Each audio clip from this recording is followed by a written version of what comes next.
Разрыв в доходах в США, как торговая школа может стать средним классом, колледжи рекламируются как ворота к возможностям, но для многих семей эта мечта остается несбыточной. Средняя стоимость обучения в государственном колледже составляет $10 116, и это только плата за обучение. Книги, питание, проживание и питание увеличивают эти расходы до более чем $20 000 за один год. Семьи пытаются покрыть эти расходы, а студенты выходят из колледжа с огромными долгами. В настоящее время средний долг по студенческому кредиту составляет более $31 000. Это ужасный способ для выпускников начать свою карьеру, так как эти большие ежемесячные выплаты ограничивают их возможности откладывать деньги, покупать дом или новые автомобили. На самом деле, 67% миллениалов с трудом справляются со своими долгами по студенческим кредитам. Тем не менее, окончание колледжа помогает студентам легче найти работу. Уровень безработицы среди выпускников колледжей составляет всего 2,1% по сравнению с 7% среди тех, кто не окончил колледж. Таким образом, образование открывает двери для новых возможностей, и для некоторых обучение в торговой школе может стать идеальным способом достижения этой цели. Торговые школы по-прежнему являются жизнеспособным вариантом для тех, кто хочет начать карьеру, где они всегда будут востребованы. Ниже мы рассмотрим преимущества торговой школы, некоторые опасности, связанные с ее посещением, перспективы карьерного роста и причины, по которым школы не пропагандируют ее как жизнеспособный вариант.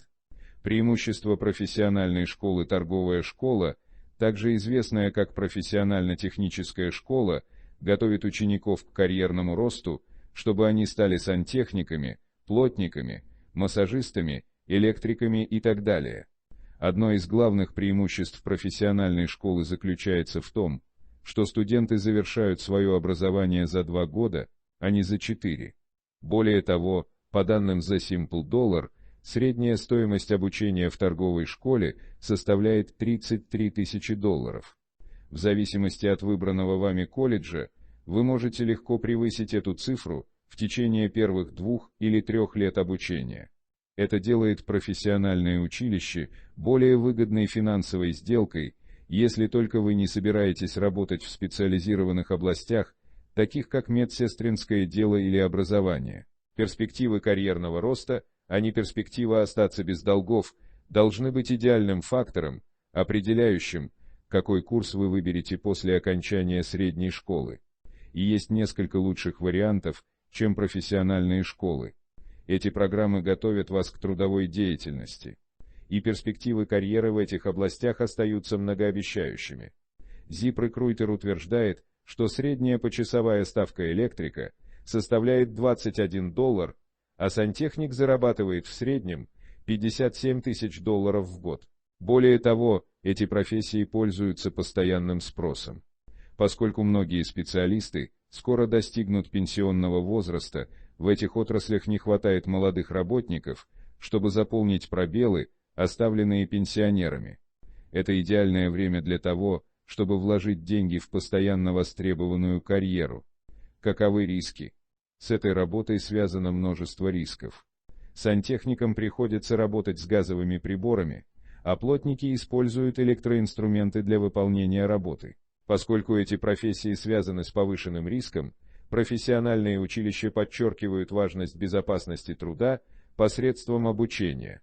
Еще один аспект, с которым следует быть осторожным, заключается в том, что некоторые профессиональные школы были разоблачены как мошенники. В качестве примера можно привести ITT Tech, которая использовала сторонних брокеров, данных для агрессивного набора студентов. Она также виновна в том, что повышала стоимость обучения, не обеспечивая при этом должного качества образования и услуг по трудоустройству.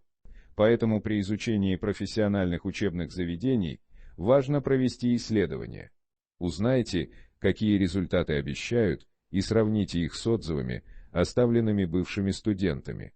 Сравните их стоимость обучения с аналогичными учебными заведениями и узнайте, предлагают ли они услуги по трудоустройству после окончания учебы, Важно также отметить, что в школах торговли вас обучают определенным навыкам. Если вы захотите сменить профессию в более позднем возрасте, то сделать это будет сложнее, учитывая ваше целенаправленное образование. Таким образом, если учесть все преимущества профессиональных школ, то почему их не пропагандирует большее количество средних школ? Недооценка торговых школ с точки зрения рекрутинга и маркетинга. Колледж – это место, где крутятся деньги. Рекрутеры используют определенную тактику, чтобы подчеркнуть важность необходимости обучения, но при этом не учитывают, что некоторые семьи не могут себе этого позволить. В некоторых случаях это не самый приемлемый вариант, независимо от стоимости. Взгляды студентов или их родителей также влияют на их решения относительно высшего образования. Колледж рекламируется как право на переход и место открытия. Профессиональное училище рассматривается как более низкий уровень образования, когда вы остаетесь дома и сразу же идете на работу. Однако эти недальновидные взгляды ничего не говорят о ценности профессиональных школ. Через 2 года студенты могут закончить школу с минимальным долгом и навыками, которые они могут взять с собой куда угодно. А многие из этих специальностей предлагают отличную зарплату с прекрасными льготами, защитой профсоюза и независимостью. Более того, рынок труда стабилен для профессий, полученных в торговых школах, в то время как другие остаются неопределенными. Существует огромная потребность в молодых работниках, чтобы заполнить пробел, образовавшийся в результате ухода на пенсию старших поколений. Учитывая это, мы должны подчеркивать, как профессиональная школа может подготовить студентов к финансово стабильной жизни, а не преуменьшать ее значение.